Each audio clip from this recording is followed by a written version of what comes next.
is related rates. What is that? This is an application of the derivative. It's something that is used a lot in real life stuff. So here's where you're going to start to see some of the answers to those questions. When are we going to ever use this derivative stuff for? Here's one of the scenarios. So we can use the derivative to find the rate at which something is changing with respect to something else. So that's what a related rates is. It's all about rate of change. And remember, that's what a derivative is. So here would be an example. A stone is dropped into a lake, and of course that creates those little circular ripples that move outwards. This stone creates a ripple that spreads outward at 1 meter per second. So the question now becomes, how fast is the area enclosed by the ripple increasing when the radius is 6 meters squared? So there's some steps that we can come up with that'll help us solve these problems. So step one, like most math problems, if we can, we draw a diagram. So here's our diagram. There's our circular ripple. There's where the stone went into the lake. And we have this radius of our circle that's increasing. Okay, so there's our diagram. And we want to know how fast is the area enclosed when the radius is 6. So there's what the diagram looks like. Yeah, very simple diagram in this situation.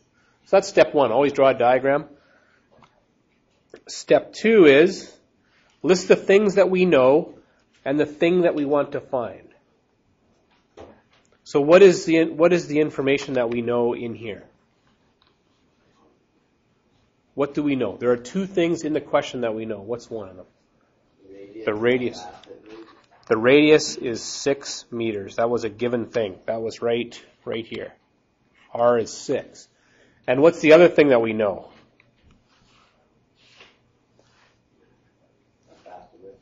That's right. So in other words, how fast the radius is spreading. So the change in radius with respect to time, how fast, that's what the change in radius with respect to time, how fast the radius is moving or increasing with respect to time, that's 1 meter per second. So the two things that we know are the radius. These are things that we know. And what is it that we want to find? What's the question asking? How fast is the area increasing? So we want to find the change in the area. Let's use A for area with respect to time. So then we can move on to step 3. We've got a diagram. We've listed the things we know, the thing we want to find. The next step is to come up with an equation. Now, often this is going to be a geometric formula that would relate what we want to find with what we know. So looking at our variables here, I see an A for area, I see an R, and I see a geometric shape that's a circle. What's the formula for the area of a circle? Remember? That's right. So there is an equation that's relating the area with the radius, and our geometric shape here in this question was a circle. So area is pi r squared. So there's some geometry formulas from way back that we'll need to remember. Do you get a formula sheet? You will be given the formula on the test for what you need to know. But when you're working through your questions, you might need to look some of those things up. Step 4 now then, because we're wanting to find the rate of change, means we would need to take the derivative of both sides. So take the derivative of both sides and isolate the rate of change that you want to find. So we're going to take the derivative of both sides. The derivative of the left side would just be dA dt. We're taking the derivative with respect to time, equals. Taking the derivative of the right side, well, this is an exponent, so we can bring that down in front and reduce it by 1. So 2 pi r to the power 1 times the derivative of the base, which is dr dt. So there's the derivative of both sides of that equation. And then we need to isolate the rate of change that we want to find. Well, we wanted to find dA dt. That was the question. So in this one, it's already isolated for us. So we can move on to step 5, which is evaluate the derivative at the point that we want. So going back to here, we knew that the radius was 6, and we knew that dr dt was 1. So the change in area with respect to time, when the radius is 6, I'm going to put 6 in for r, and I know that dr dt is 1. That was also a known thing. So I just get an answer of 12 pi, and what was our units in meters, correct? Yes, meters. So area will be meters squared per second. So when the radius of our ripple is 6 meters, the area is increasing at 12 pi meters squared per second. Here's a second example. This time we've got a spherical balloon. So in my head I'm already thinking probably something to do with volume of a sphere. Because we got a ball, a sphere-shaped thing. Is inflated so that its volume is increasing at 2 cubic meters per second. How fast is the diameter of the balloon increasing? How fast is the diameter of the balloon increasing when the radius is 3? So first step was to draw a diagram. And I'm not a very good ball 3D thing, right? So I don't know, something like that. There's a ball that has a radius of 3.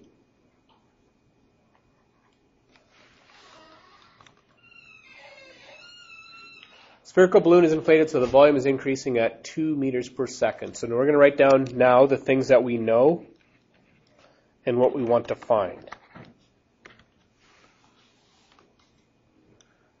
So we have a balloon with a radius of 3. What is the things that we know? What are we told in the question? We know the radius is 3. What else do we know?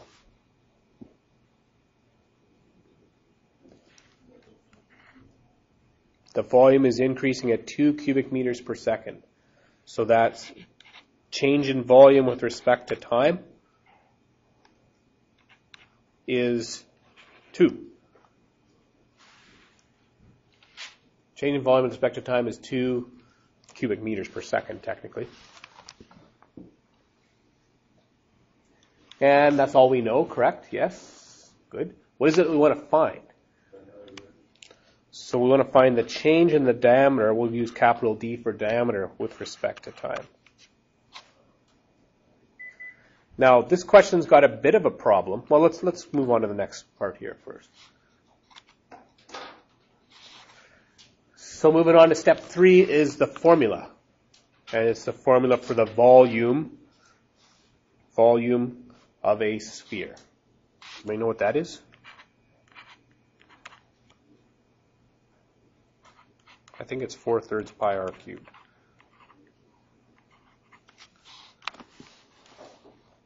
Four-thirds pi r cubed is formula for the volume of a sphere. Now, this question wanted us to find the change in the diameter with respect to time. This formula here does not have diameter in it.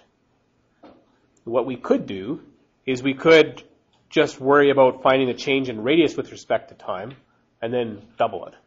Because obviously if we know the radius was increasing at, let's say, 5 meters per second, then the diameter would be 10 meters per second. You just double it. And that's probably the easiest thing here to do. So let's take the derivative. This is step 4 now. Taking the derivative of both sides. Change in v with respect to t is put the exponent down in front. So 12 pi over 3. Reduce it by 1 times dr dt. So there's the derivative of both sides of the equation. So at this point, we can either isolate dr dt, because this is what we want to find right here, or I'm actually going to do the substitute, put the numbers in first, and then isolate dr dt. So we know dv dt is 2, so dv dt equals 2. 12 divided by 3, I'm just going to simplify that to 4. So 4 pi. Now the radius was 3. So this is 3 squared times dr dt. And just isolating dr dt now, 3 squared is 9. 9 times 4 is 36 pi.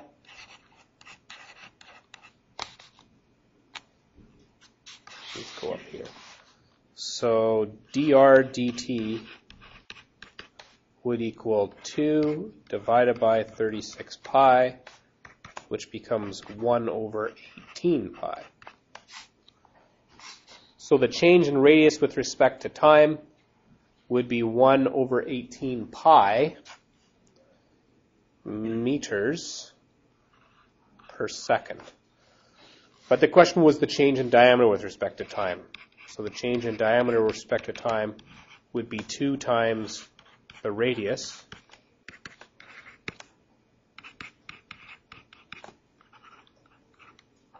meters per second. 2 times 1 is 2. 2 over 18 would reduce to 1 over 9 pi meters per second. So the change in diameter of this balloon when the radius is 3 would be 1 over 9 pi meters per second. That's how fast the diameter is changing.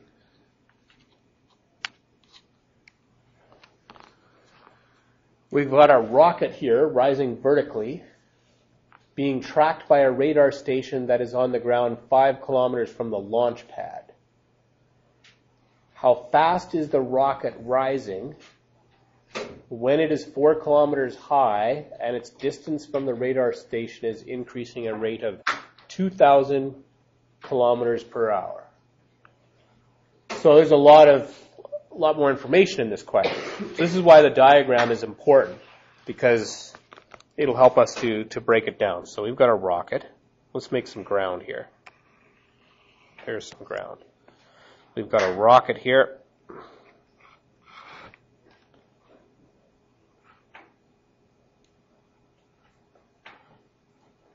Oh, it's a lovely looking rocket. Isn't that nice? It's rising almost vertically. It's a little tilted to the right there. Pretend it's rising vertically, and it's tracked by a radar station that is on the ground. So here's our little radar station here, 5 kilometers away. How fast is the rocket rising when it's 4 kilometers tall? And the distance from the radar station, so we don't have this length here, but let's call it x. We don't know what it is, but we know that that distance is increasing at a rate of 2,000 kilometers per hour. Okay, so let's just see if we've done this right. The radar station is 5 kilometers from the launch pad. Yes. The rocket is 4 kilometers high. 4 kilometers high. Yes. And its distance, the rocket's distance from the radar station, is increasing at a rate of 2,000 kilometers per hour. Yes. So the question becomes then, let's list down all the things that we know and the thing that we want to find. So we pretty much know it all here. We know, let's call this x, we'll call that y, we'll call this z. So what do we know? We know that z is 4 kilometers. We know that y is 5 kilometers. And we know that the change in x with respect to time is 2,000 kilometers per hour. I think those are the things that are given in the question. What's the thing that we want to find? Here's the question. What would that be in relation to our question here? How fast is the rocket rising? That's the change in what?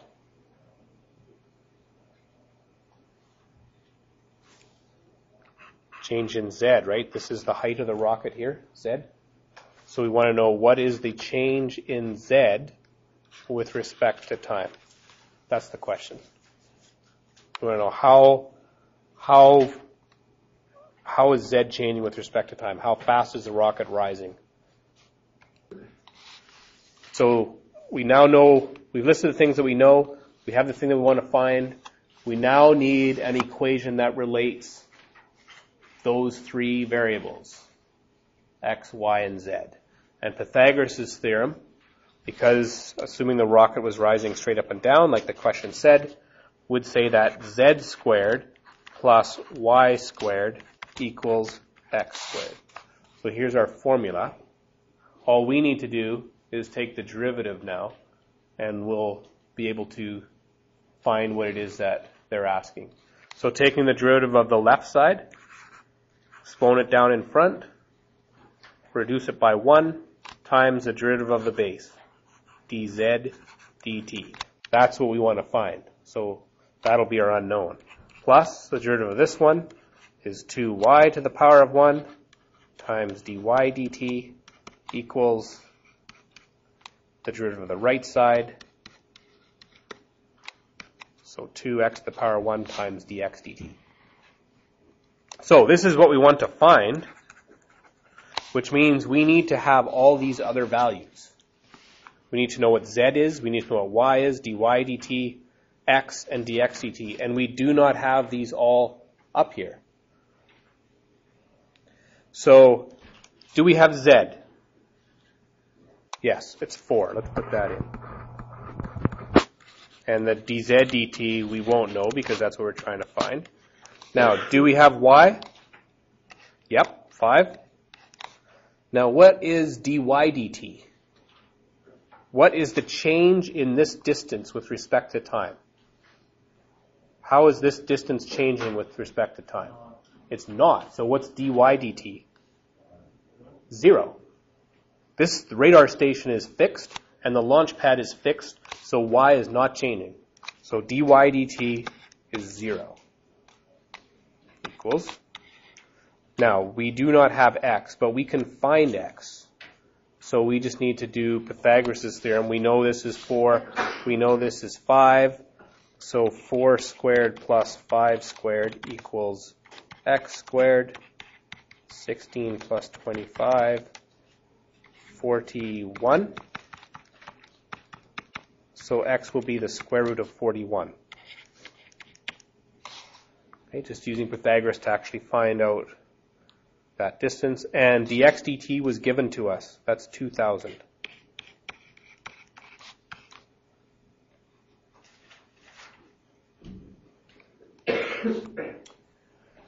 So it's just a matter now of isolating dz dt. This would be 8, 2 times 4. This is all going to be 0, 2 times 5 times 0. And this would become 4,000 times the square root of 41. And so isolating dz dt, dividing by 8,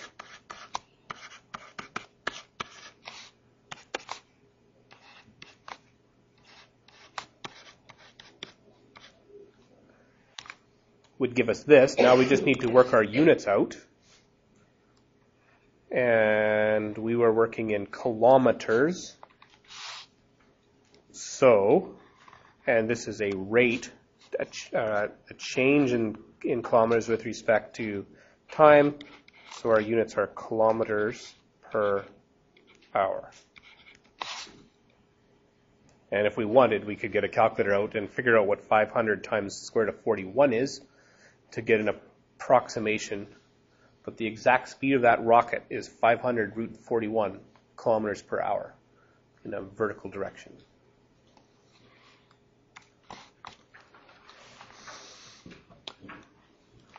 Example 4 is wheat pouring through a chute at a rate of 10 cubic feet per minute is falling into a conical pile whose bottom radius is always half the altitude. How fast will the circumference of the base be increasing when the pile is 8 feet high? What would be a good thing to do for step 1? Draw a picture. So, we got to draw a cone now because wheat is piling out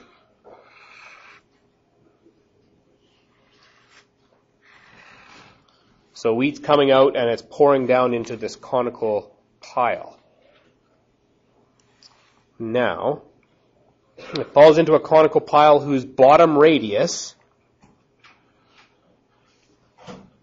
is always half the altitude. So if this is the altitude of our pile, then the radius is 1/2 of the altitude. So there's a little bit of information in the question, right? The radius is half the altitude. How fast will the circumference of the base, so that's the circumference, be increasing when the pile is 8 feet high? So let's list the things that we know. We know the altitude. The altitude is 8. That was right here.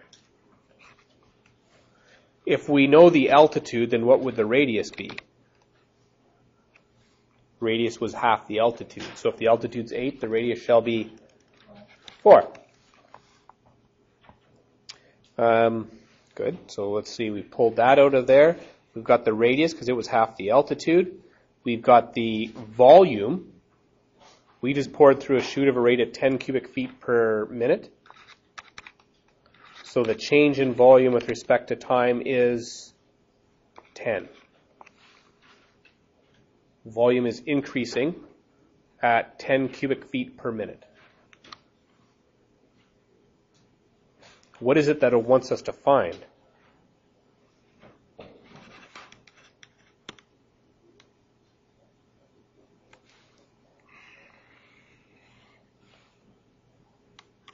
It wants us to find the change in circumference with respect to time. Change in circumference with respect to time. That's the question.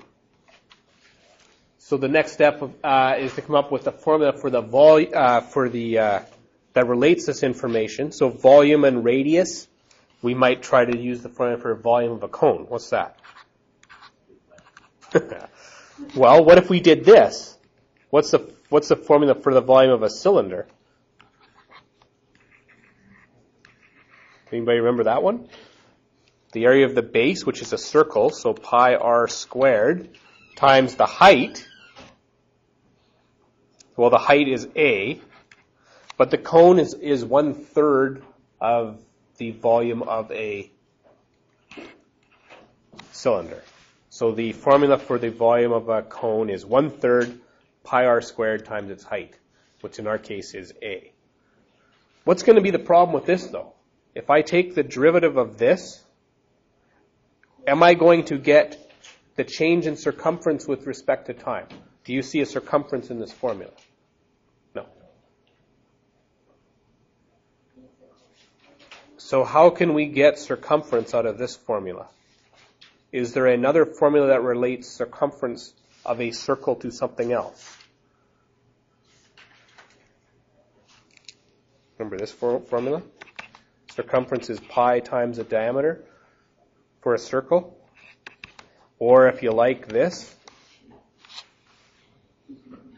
circumference is 2 pi times the radius.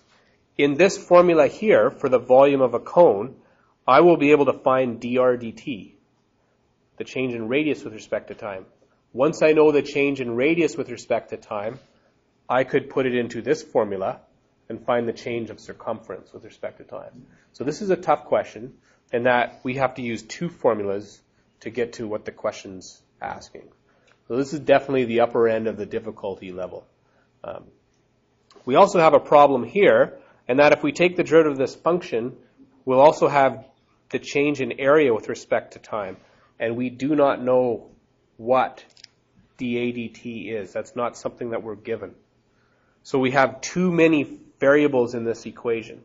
We will need to use this formula here, the fact that the altitude of the, the altitude of the cone is equal to twice the radius. So if I take this, because altitude is 2r, and substitute it in here,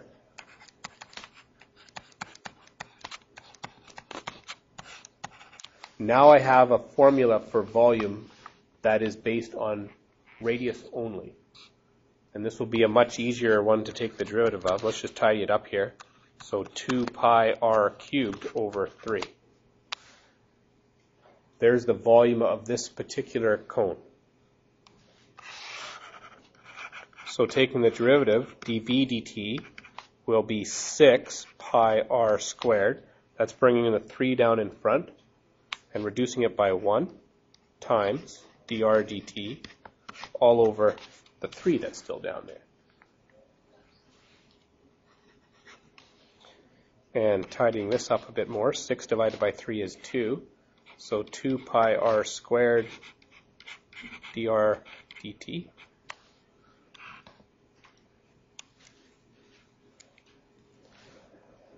And now we're going to fill in what we know. Let's just write the formula down here again.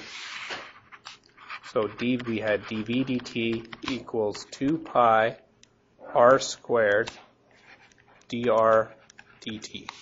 So here's our derivative now. Now we're going to substitute in the things that we know. dv dt was 10. 10 equals 2 pi. The radius of this was 4.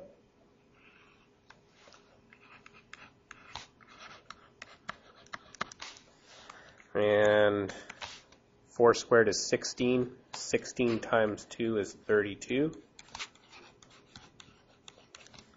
And so dividing by 32 pi,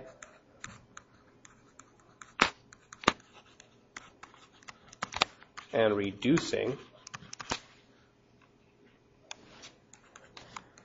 is 5 over 16 pi. That's the change in radius with respect to time. And of course radius, what are we working with here? Meters? Nope, feet. So we've got feet per minute. That's our units in this question. So we have this much feet per minute. But that's not the change in circumference. That was a change in the radius. So in this question, like we mentioned before, we're going to need to know that the circumference is 2 pi times the radius. So taking the derivative of this geometric formula gets the change in circumference with respect to time being 2 pi times the change in radius with respect to time. We had to make use of that second formula. And so the change in circumference with respect to time will equal 2 pi times the change in the radius, which is 5 over 16 pi. The pi's will nicely cancel out. We'll get 10 over 16, which reduces to 5 over 8 feet per minute for our units. So the circumference of this cone is increasing at 5/8 of a foot per minute. That's how big the circumference is changing. Okay, so you can see the power of calculus in allowing us to find different rates of change. And regardless of what the question is, if you follow the 5 steps, you might have to dig out an old geometric formula that you haven't seen in a few years, but you can look that up. I think they're even in either the front or the back of the textbook. But you can look those up, and then it's a matter of taking the derivative and substituting in what you know.